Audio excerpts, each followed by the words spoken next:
sexta-feira, 1º de abril, é mais um dia de preços em alta para o trigo na Bolsa de Chicago. O mercado segue bastante volátil, observando naturalmente a continuidade do conflito entre Rússia e Ucrânia, mas há outros fatores que também pesam diretamente sobre esse mercado, e é isso que a gente vai entender agora, conversando com o Jonathan Pinheiro, consultor em gerenciamento de risco da StoneX, que já está conosco nessa manhã de hoje. Jonathan, bom dia, é um prazer receber você mais uma vez aqui no Notícias Agrícolas, seja bem-vindo. Bom dia a todos. Bom, exatamente, a guerra na Rússia e Ucrânia tem agravado um cenário que já era de aperto de oferta no mercado internacional. A safra 21-22 já veio de quebras de safra em importantes países, como Estados Unidos, Canadá e a própria Rússia. Então, a gente já vinha com a menor disponibilidade de trigo e essa guerra veio para agravar ainda mais essa situação. A gente tira 2 dos 4 principais players fornecedores de trigo ao mundo do mercado, isso gera muita instabilidade. E o mercado vinha em Chicago, principalmente nas bolsas internacionais, com grande volatilidade ao longo dessas últimas semanas, basicamente num cenário de vai ter cessar-fogo, não vai ter cessar-fogo, essas conversas avançam ou não. E agora o mercado tem olhado com mais calma para isso e também para a área já da próxima safra, avaliando o que vai ser esse cenário da próxima temporada, né? Ontem foi divulgado, então, a primeira intenção do SGA para a safra 22-23, e basicamente os números vieram acima da última safra. A gente vê um crescimento diário do trigo, a gente vê uma queda do milho e um crescimento da soja bem mais significativo, mas o trigo também teve um crescimento da área, só que a gente vê um crescimento bem mais tímido do que o esperado pelo mercado, então o mercado tem visto isso como um fator altista, justamente porque vai ter um crescimento de área, mas vai ter menos trigo do que se esperava. Isso num cenário onde a gente vai, mesmo que a gente tiver um cessar-fogo aí no curto prazo, a gente ainda vai ter uma Ucrânia bastante debilitada, as questões logísticas, então os portos não devem voltar a funcionar tão brevemente, as ferrovias e as estradas estão destruídas parcialmente, ou até, em alguns casos, de maneira mais severa, e a Rússia não deve ter essas sanções retiradas no curto prazo, por mais que ainda haja algumas negociações com alguns países aliados, amigos da Rússia, ainda assim a gente não deve ter uma comercialização dentro do habitual, dentro dos mesmos números que a gente vê num cenário pré-guerra. Jonathan, vamos então tentar aqui separar essas variáveis para a gente entender qual o peso de cada uma a partir de agora. Falando ainda sobre a questão do conflito Rússia e Ucrânia, a guerra por si só já traz limitações bastante severas. Como você falou, temos aí a manutenção das sanções, a logística segue comprometida ainda por muito tempo, mesmo com o final da guerra, e mesmo com o final da guerra, temos ainda um quadro de oferta muito apertada de trigo. Como é que ficam as próximas safras de Rússia e Ucrânia? Porque essa é uma incerteza que o mercado ainda carrega bastante forte, não? Claro, exatamente. Existem algumas indicações do governo ucraniano sobre um plantio em andamento na Ucrânia.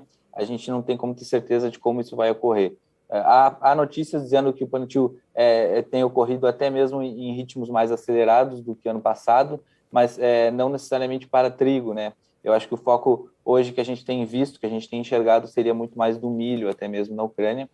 O trigo está numa região plantado numa região mais próxima da fronteira com a Rússia, em boa parcela, então isso há uma incerteza sobre o que está plantado, se vai ser colhido, se vai ter uma quebra de safra, até mesmo pela questão dos insumos, se a gente vai conseguir ter um trato cultural nessas lavouras, se a gente vai conseguir colher essas lavouras, então existe muita incerteza. A área plantada indicada pelo governo da Ucrânia já foi de queda de 54%, então se ainda o restante vai ser plantado ou não, ainda é muita incerteza, a gente vai ter que acompanhar ainda ao longo dos próximos meses, não tem como taxar nada, não tem como indicar nada com precisão. E a safra da Rússia, por mais que a gente entenda que tem uma certa maior estabilidade ali para eles conseguirem plantar, ainda tem muita incerteza sobre a comercialização. A Rússia produz muito mais do que consome, eles têm mantido um pouco mais do trigo internamente para controlar a inflação, assim como outros países do mundo, e ainda assim eles têm uma exportação muito significativa. Talvez a gente enxergue a China comprando grande parte dos excedentes russos, e isso estimule eles a continuar plantando, a continuar negociando, até porque a gente tem uma indicação de próxima safra complicada também por fatores climáticos na China. A China não é um país que normalmente indica problema de safra, e ela vem indicando até mesmo uma redução mais significativa de área de trigo. Isso pode trazer um impacto no mercado, mas ainda é uma situação que pode ser alterada, ainda tem que ser confirmada realmente essa situação, esse cenário, né? E, até complementando, existe um cenário climático bastante complicado nos Estados Unidos, na América do Norte, de maneira geral, com uma seca que atinge tanto as regiões produtoras dos Estados Unidos, como já do Canadá também, e a gente já vem nessa temporada de uma quebra de safra nesses países, e a gente pode ter outra quebra de safra lá. Tá, então vamos partir para olhar para essa nova temporada, né? Entendemos esses problemas da Rússia. A China está num momento bastante ruim para o trigo. O Ministério da Agricultura chinês já falando numa das piores safras, ou talvez a pior safra de trigo da história, por conta desse clima adverso, né, Jonathan? É exatamente isso. E a gente tem que entender que se eventualmente a Rússia não atender uma boa parcela dessa necessidade chinesa, eventualmente a China pode entrar no mercado com importações bem mais significativas. Isso já num quadro onde a gente vem de 2 temporadas de bastante aperto de oferta. Isso pode impactar de maneira bem significativa nos preços que a gente já vê em alta ao longo desses últimos 2 anos, né? Certo. E ainda mais em paralelo a possíveis quebras de safra em outros países como Canadá e Estados Unidos, que também são grandes fornecedores mundiais. A gente tem essa preocupação com o clima, portanto, para a América do Norte, e do mesmo modo nós tivemos ontem os novos números do USDA sendo reportados para a área 2022-2023 de grãos e outras culturas. A gente está falando de um aumento na área de trigo, mas um número que veio muito aquém do que as expectativas apontavam, e mesmo em relação ao que o próprio USDA trouxe no Outlook Forum em 24 de fevereiro. Né, Jonathan? Como é que o mercado recebeu esses dados e como é que você avaliou essa área que foi estimada ontem pelo Departamento Americano? Ontem o mercado acabou recuando um pouquinho em Chicago, hoje ele já sobe e mais que compensa essa queda.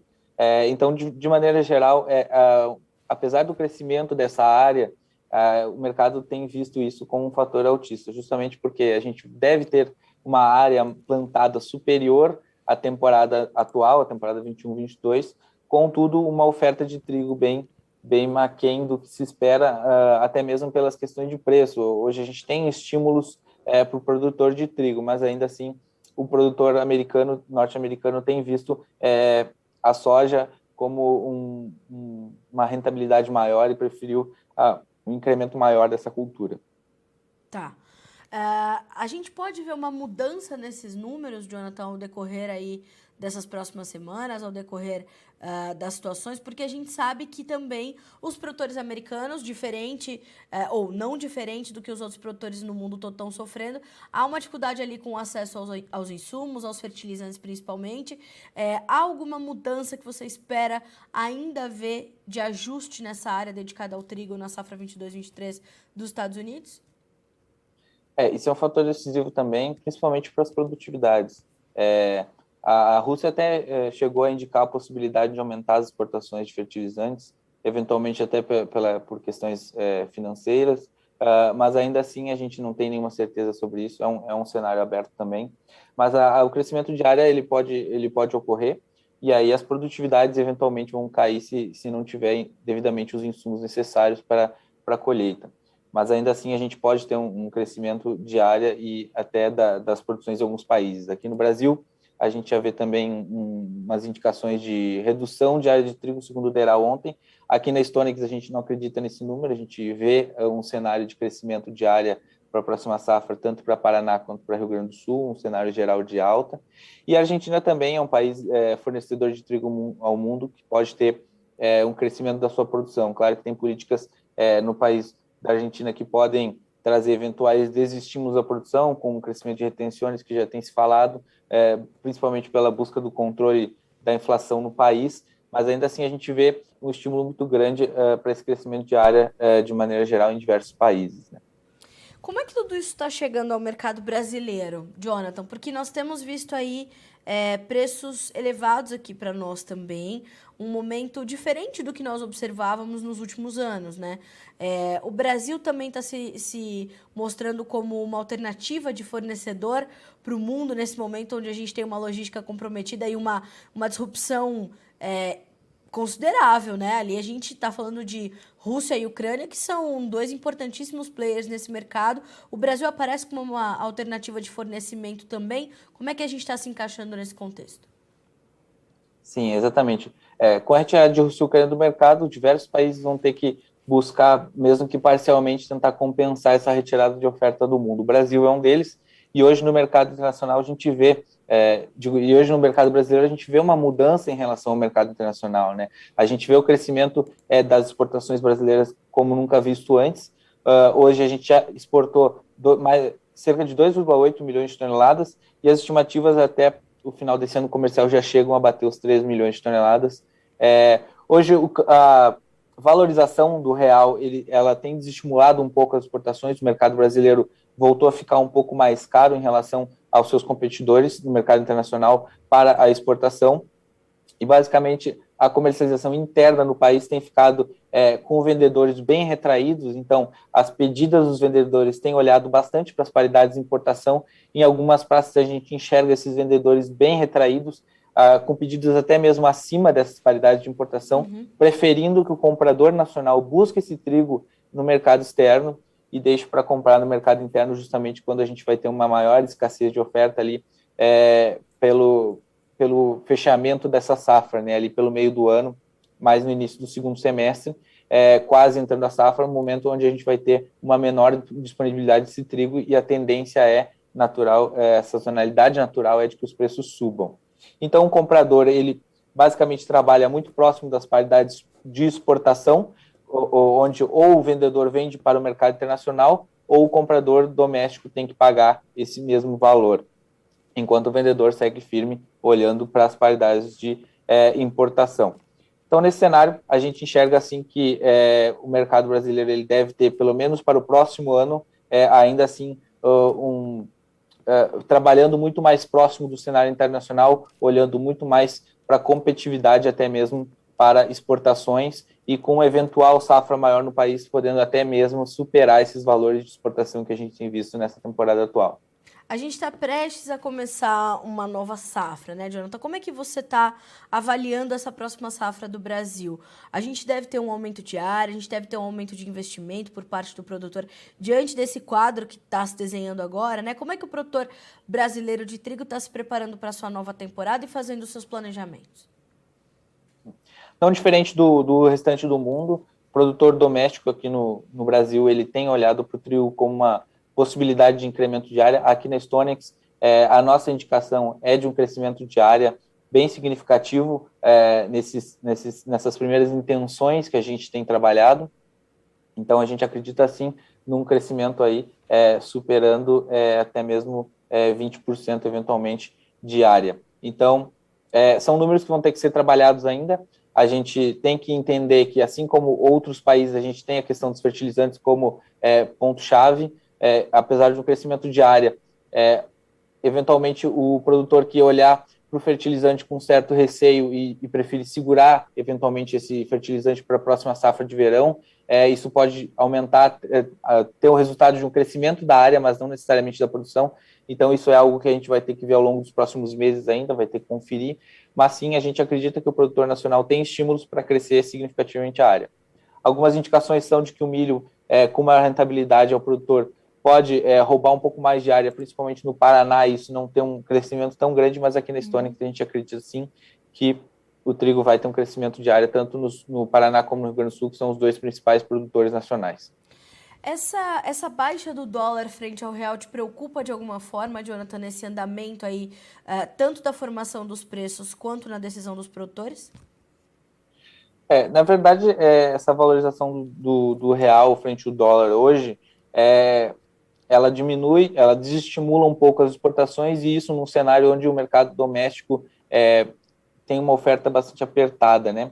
Então, apesar da alta nos preços, um ritmo maior de exportação levaria provavelmente o Brasil a ter que buscar esse trigo, além da Argentina, em outras origens, e isso possivelmente a preços maiores, que também favoreceria um incremento de preço no mercado interno. Então, hoje, esse desestímulo à exportação talvez adie um pouco mais eventuais necessidades de aumento do preço, onde o comprador vai ter que buscar esse trigo fora. Então, de maneira geral, essa valorização até mesmo deu uma freada no mercado, acabou segurando um pouco mais o trigo internamente e dando uma aliviada nessa situação. Certo. Como é que a gente está vendo tudo isso também se deslocar até a Argentina, que é uma referência importante para o nosso mercado, né, Jonathan? Nós vimos logo no início do conflito a Argentina também se despontar como uma importante alternativa de fornecimento. A Argentina é um player importante também desse quadro, desse contexto. Como é que as coisas estão se dando por lá e como é que isso pesa para nós aqui? Porque nós temos uma referência importante lá, né? Exatamente. Isso não deixou de existir e deve continuar sendo um importante fornecedor de trigo ao Brasil. A Argentina é uma situação bastante delicada também para o Brasil, já que no mesmo momento da temporada anterior, a Argentina havia embarcado pouco mais de 5 milhões de toneladas, enquanto nessa temporada hoje já embarcou 9 milhões de toneladas. Então a venda na Argentina está bem mais acelerada, o preço da Argentina, de maneira geral, estava bem mais competitivo no cenário internacional, onde a Argentina consegue levar trigo, por exemplo, para a Ásia, a preços mais competitivos até mesmo do que a Austrália, que é outro fornecedor da região, consegue levar trigo para o norte da África a preços até mesmo mais atrativos do que países da Europa. Então, o crescimento na demanda por esse trigo argentino tem elevado a essa comercialização mais acelerada. Isso afeta o Brasil, já que o Brasil comprou nesse momento, o mesmo que tinha comprado no mesmo período do ano passado, cerca de 1,8 milhões de toneladas. Contudo, a disponibilidade que a Argentina tem ainda de trigo para trazer para o Brasil é bem menor. E possivelmente nem todo o trigo ainda disponível para sair da Argentina venha para o Brasil. Isso já traz um alerta para os compradores nacionais, com a possibilidade de que até o fechamento da safra o Brasil tenha que buscar eventualmente o trigo em outras origens, como eu falei, a preços eventualmente mais caros, até por questões logísticas, por proximidade geográfica que a Argentina tem e outros países não têm. Então, é uma situação delicada e que precisa ser confirmada eventualmente ao longo dos próximos meses, caso esse trigo argentino não venha para o Brasil. Bom, Jonathan, eu percebo que a gente tem uma série de costuras aí para fazer nesse mercado. Há ainda algumas incertezas que estão ali pairando sobre, principalmente os mercados internacionais, né? Que aqui no Brasil a gente vai meio que seguindo o fluxo, né? Dado também o nosso posicionamento nesse quadro, mas eu te agradeço demais por vir começar a fazer essas costuras conosco aqui no Notícias Agrícolas, pontuar essas situações que serão importantes de serem monitoradas aí nas próximas semanas, nos próximos meses e, claro, a gente ir paralelamente monitorando a questão do conflito e como isso vai continuar pesando no mercado de trigo, né? Obrigada. Exatamente. Muito obrigado, eu que agradeço a oportunidade. Até mais, bom dia a todos. Bom dia, boa sexta-feira para você, meu amigo. Até a próxima. Até a próxima. Jonathan Pinheiro conosco, consultor em gerenciamento de risco da Stonex, hoje detalhando o mercado de trigo para você aqui no Notícias Agrícolas. Então temos alguns pontos importantes para destacar, que é a continuidade do conflito, ela pesa diretamente e imediatamente sobre as cotações. Então, com a notícia, inclusive hoje, o mercado ontem recuou um pouquinho, mas a gente está aqui com algumas informações de que a Ucrânia, como o Jonathan nos confirmou, né, a Ucrânia teria atingido ali um depósito de combustíveis na Rússia. Essa informação parece que já está confirmada. Foram helicópteros ucranianos, enfim, isso vai intensificando o conflito. Nós falávamos nessa semana sobre uma possibilidade mais próxima de um acordo entre os dois países, mas inclusive com a diminuição das ações militares em algumas regiões estratégicas para os dois países também, me parece que isso não vem se confirmando. A gente vê a intensificação, portanto, do conflito e isso faz com que os preços voltem a subir. Já já a gente vai checar as cotações na Bolsa de Chicago. Ontem tivemos uma confirmação de uma projeção diária para a safra 22-23 dos Estados Unidos menor do que o esperado, mas ainda assim maior do que o da safra anterior, só que esse número ainda assim nos garante uma safra, uma oferta ainda apertada, né? A logística está comprometida, as sanções sobre a Rússia deverão continuar mesmo com o final da guerra. Nós temos incerteza sobre as safras da Rússia e da Ucrânia, então tudo isso traz muita incerteza sobre o mercado. E uma preocupação com o clima para a América do Norte. Estados Unidos e Canadá podem sofrer mais uma vez com adversidades para o seu trigo e provocar uma quebra mais uma vez de safra. Então há muitos fatores no mercado para a gente entender. O mercado brasileiro olha para tudo isso, olha também para uma demanda maior pelo trigo brasileiro e também pelo que acontece na Argentina, que é a nossa principal referência, é a principal fornecedora de trigo para o Brasil. Então, tudo isso vai se costurando para que a gente entenda. O produtor brasileiro está olhando para essa próxima safra, já devemos ter uma safra maior, um aumento de área, precisamos entender como é que isso vai se dar até que efetivamente comece o plantio, em que condições de clima vai correr e como tudo isso também vai pesar sobre a formação dos nossos preços aqui no Brasil. Se você está chegando agora, já essa entrevista do Jonathan vai estar na íntegra disponível para você aqui no Notícias Agrícolas. Vamos checar as cotações na Bolsa de Chicago? Hoje é um dia de recuperação para os preços do trigo. O julho tem $10,22 por bushel, o setembro $10,09, o dezembro $9,96 e o março $9,77. As altas variam de 20 a 25 pontos mais 25, com os ganhos mais fortes, inclusive sendo registrados ali nas cotações mais distantes, nos vencimentos mais alongados. A gente fica por aqui com esse boletim, mas segue a nossa programação para que vocês sejam sempre os produtores mais bem informados do Brasil. Notícias Agrícolas, 25 anos ao lado do produtor rural.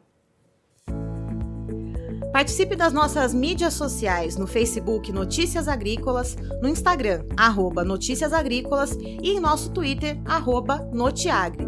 E para assistir todos os nossos vídeos, se inscreva no YouTube e na Twitch Notícias Agrícolas Oficial.